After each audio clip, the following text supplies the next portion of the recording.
Hey guys, how's it going? Hope you're doing well. My name is Crown, and today I'm going to read you some very interesting stories that I hope that you're gonna love. And now, without further ado, let's go!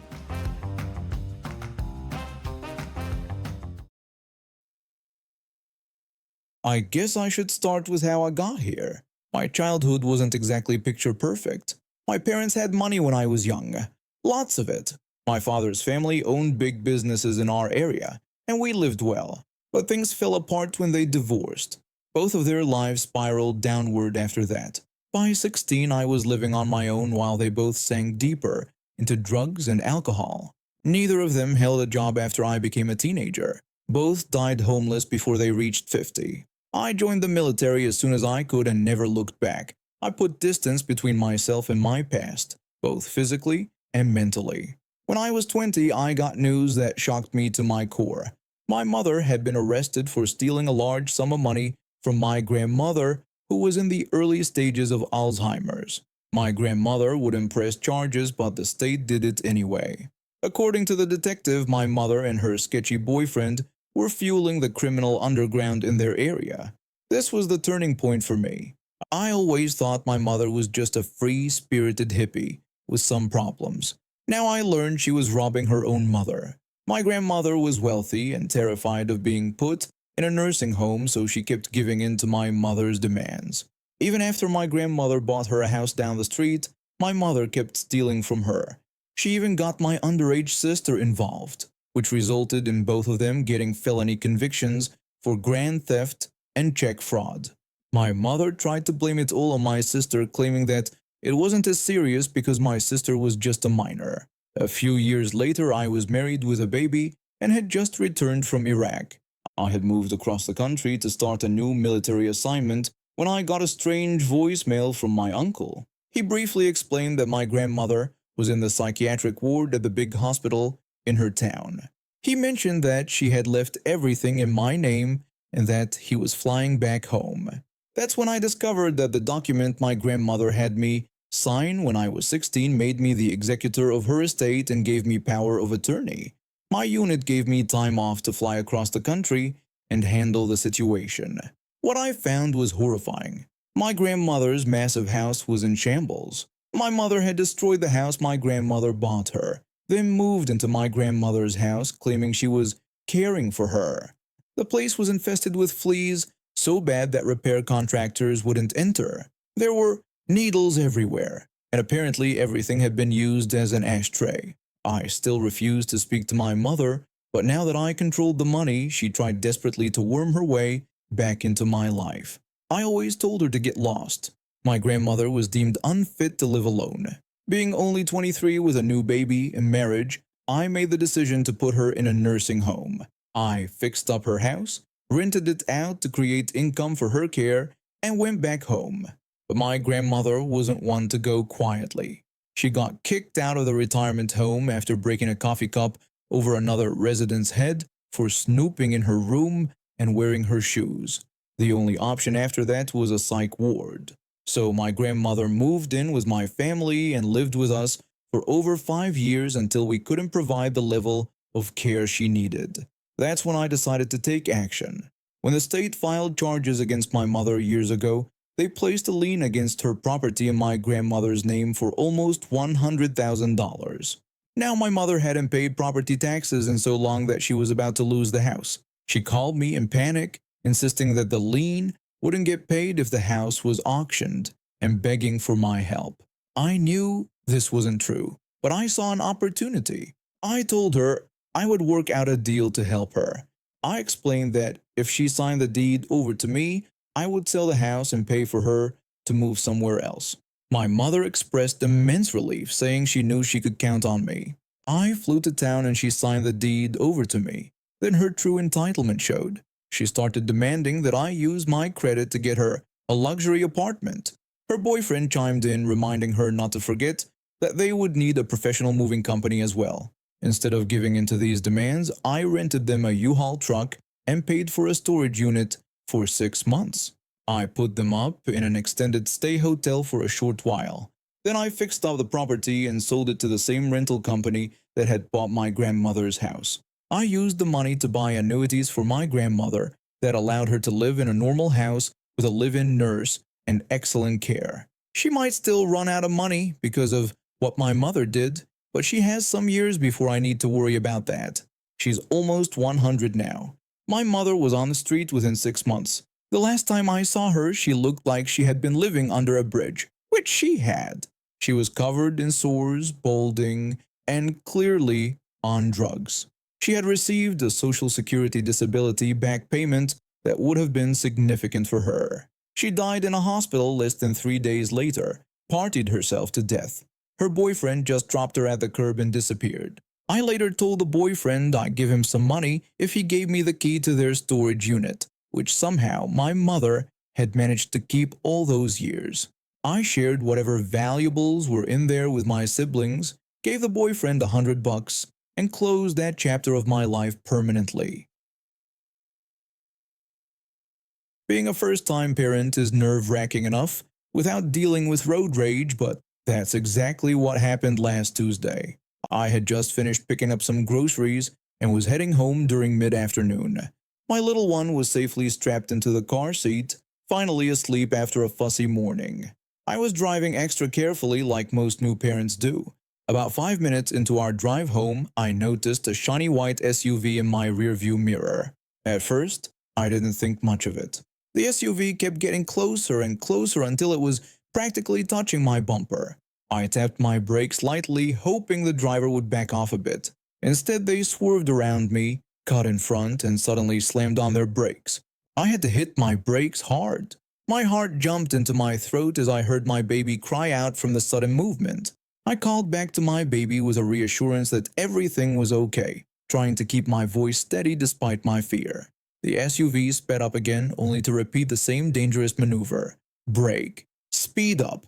Cut me off. Brake again. This happened 3 more times in the span of just 2 minutes. My hands were shaking on the steering wheel. I was terrified we would crash. All I could think about was my baby in the backseat. I spotted a gas station up ahead and decided to pull in, hoping to let this dangerous driver go on their way. To my horror, the SUV followed me into the gas station. I parked near the front of the store where there were security cameras and other people around. I needed to check on my baby, who was now crying loudly. When I opened my door, the SUV screeched to a halt beside me, and out jumped a woman in her 40s. She stormed over to me, pointing her finger in my face. She angrily demanded to know what I thought I was doing, accusing me of almost causing an accident. I stood between her and my car, where my baby was still crying.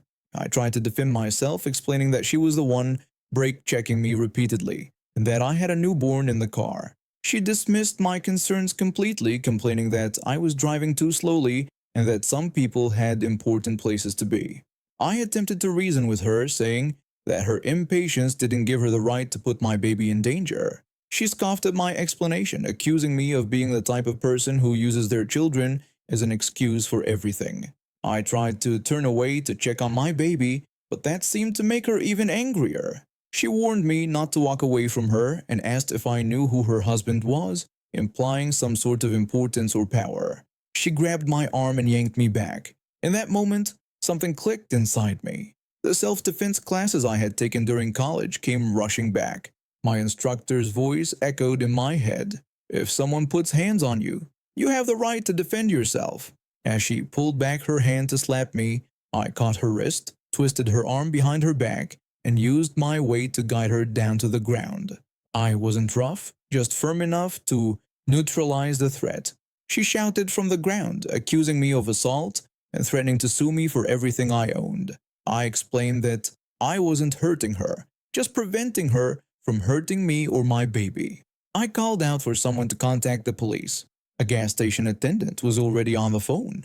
The woman continued struggling and screaming threats, but I maintained the hold. Those Tuesday night classes were finally paying off, though I never thought I'd use them like this. When the police arrived about 7 minutes later, I was still holding her down, though my arms were getting tired. The officer instructed me to let go of the woman. I released her immediately and stepped back. The woman jumped up, adjusting her blouse dramatically. She demanded that the officer arrest me, claiming I had attacked her without provocation. I quickly explained to the officer that I had dash cam footage showing everything that happened on the road, describing how she brake checked me repeatedly with my newborn in the car, then followed me and tried to assault me. The police checked my dash cam footage right there in the parking lot. The evidence was clear. They also reviewed the gas station security cameras, which had captured the woman lunging at me first. The officer then asked the woman to turn around and put her hands behind her back. She protested, asking if they knew who she was. The officer responded matter-of-factly, informing her that she was someone being arrested for reckless driving, assault, and endangering the welfare of a child.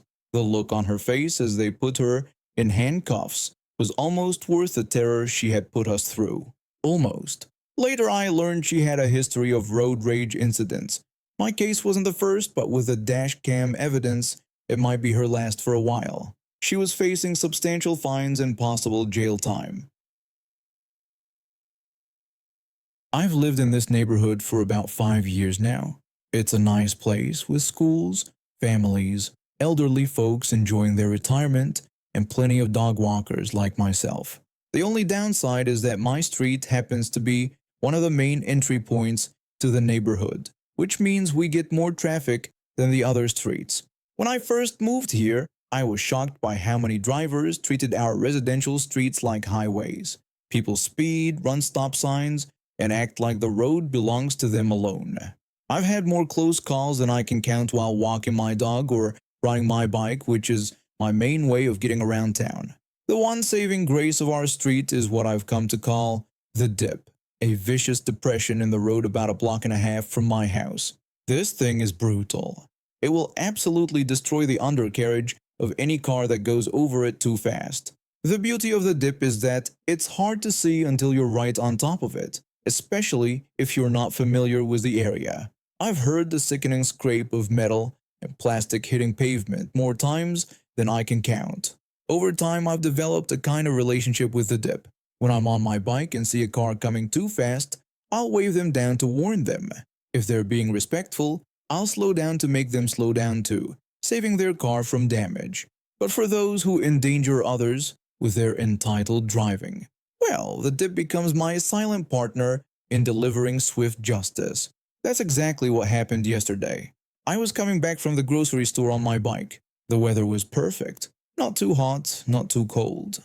I was in a good mood until I noticed a shiny Jaguar pulling up behind me. I was riding in the center of the lane because there were people working between two parked cars. I could see and hear them, but the driver behind me couldn't from their angle. The driver of the Jaguar didn't like that I was taking up their road. Their engine revved loudly, the universal sound of an impatient driver. I looked back and saw wild hand gestures through the windshield. I muttered to myself that this was a neighborhood, not a racetrack. The engine revved again, louder this time. I could practically feel the driver's anger radiating from behind me. That's when I made my decision. Instead of moving to the side right away, I sped up. I'm sure the driver thought I was getting out of their way, but I had other plans. I was heading straight for the dip, and I was going to hit it at full speed. For me on a bike, the dip isn't a big deal. If I stand up on my pedals and use my knees and elbows as shock absorbers, I can sail right over it without slowing down. So that's exactly what I did, hit it going about 15 miles per hour and continued on my way. 2 seconds later, I heard it. The beautiful, satisfying sound of expensive car meeting unforgiving pavement. Scrape! Thunk! The Jaguar's underside made contact with the road, followed by the bounce of their suspension as the car smacked back down onto the asphalt. I didn't look back, but I could imagine the driver's face transitioning from smug impatience to shocked horror as they realized what had happened. Only then did I move to the right side of the road, as I had planned to do all along. The Jaguar passed me a moment later, now moving at a crawl. They took the remaining speed bumps like they were navigating a minefield, barely moving faster than I was on my bike. As they passed, I caught a glimpse of the driver, a middle-aged man in an expensive suit, face red with a mixture of anger and embarrassment. He rolled down his window and angrily accused me of doing that on purpose. I just smiled innocently and asked what exactly I had done on purpose. I explained that I was simply riding my bike in my neighborhood, which I did do intentionally. The driver complained that I knew the dip was there and should have warned him. I apologized and told him I thought his horn and engine revving meant he was in a hurry, so I was just trying to get out of his way quickly. The driver glared at me, then rolled up his window and drove away, still moving comically slow over each bump and dip in the road. When I got home, I checked my rearview mirror that I keep on my helmet and saw a small dark spot on the pavement where the Jaguar had scraped. A little souvenir from our encounter, probably some expensive piece of plastic from the undercarriage. This wasn't the first time I've let the dip deliver justice to an entitled driver, and it won't be the last. I'm not proud of it exactly, but I can't say I feel bad either. Our neighborhood is full of kids, elderly people, pets, and cyclists like me. If someone can't respect that, this is where people live and play, then maybe the dip can teach them what common courtesy couldn't. The next morning, I rode past the dip on my way to work and noticed a small piece of black plastic still sitting in the road. I stopped, picked it up, and put it in my pocket. Maybe I'll start a collection. Little trophies from the dip's conquests. Or maybe I'll just throw it away. Either way, I smiled all the way to work, thinking about how that Jaguar driver will probably slow down next time he drives through a residential area. I started working at what I'll call Odds and Ends Boutique right after college. I needed something to pay the bills while I figured out what to do with my art history degree. What was supposed to be a temporary gig turned into almost 5 years of my life. The store sold literally everything. Seasonal decorations, furniture, kitchen gadgets, pet supplies, candles, you name it. The job wasn't terrible at first, but management changed and things went downhill fast. The day this happened, I was working register 2 near the entrance. I was helping a woman who was upset about being overcharged for a seasonal item. She wasn't pleasant, but compared to what was about to happen, she might as well have been customer of the year. I apologized for the confusion and explained that I needed to call customer service since our registers couldn't process refunds directly. She complained that she had specifically been told a different price the day before and that this was very inconvenient. While waiting for assistance, I heard my coworker request a manager at Register 8 through the walkie-talkie. There was something in her tone that immediately made me uneasy. As I was still helping my customer, a man walked past my register heading toward the exit. He looked at us and, completely unprompted, told everyone to call the police because there was a lunatic over there. Then he just walked out. We turned our attention to Register 8, where an older man with thinning gray hair was gesturing wildly and screaming at my coworker, a retail veteran in her 50s. The angry man was shouting that my coworker had stolen his money and threatened to call the police. His voice echoed through the entire front of the store. Everyone stopped to stare. Nearby customers suggested someone call security. One woman commented that the man needed to be removed before he hurt someone. Even my unhappy customer remarked about how terrible people's behavior had become. When other customers suggested he calm down, he yelled at them to mind their own business, which only made more people stare. The problem was, our store didn't have security. The most we could do was call mall security, who would take at least 15 minutes to arrive, or the police for real emergencies. 2 managers finally appeared. One helped my customer, while the other approached the angry man. I started helping the next person in line, avoiding eye contact as the angry man passed by on his way to customer service. When things calmed down, I checked on my coworker. She assured me she was fine and explained what happened. The man was buying some items including $1 roasting sticks. She accidentally scanned one twice. When she tried to give him his change, he refused it and angrily pointed out the mistake on the receipt. She acknowledged her error and apologized, saying that mistakes happen. The man arrogantly replied that he never makes mistakes. When she suggested he visit customer service for a refund, he demanded $10 back immediately. She explained she couldn't do that and closed the register drawer. According to my coworker, his entire purchase was less than $8, and he was overcharged by exactly $1 for that extra roasting stick. $1. My manager later mentioned she heard the screaming from the back office, Impressive considering our store size. My co-worker shrugged it off, saying she was glad it happened to her rather than one of the younger employees. After 30 years of retail, entitled people didn't bother her anymore.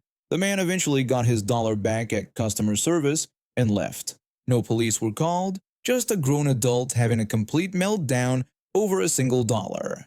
I quit that job about a year later when the toxic work environment became unbearable. But whenever I think I'm having a bad day, I remember the man who was willing to be escorted out by police over a dollar, and suddenly my problems seem much more manageable. And now we have reached the end of today's stories. Thank you for watching, and see you next time.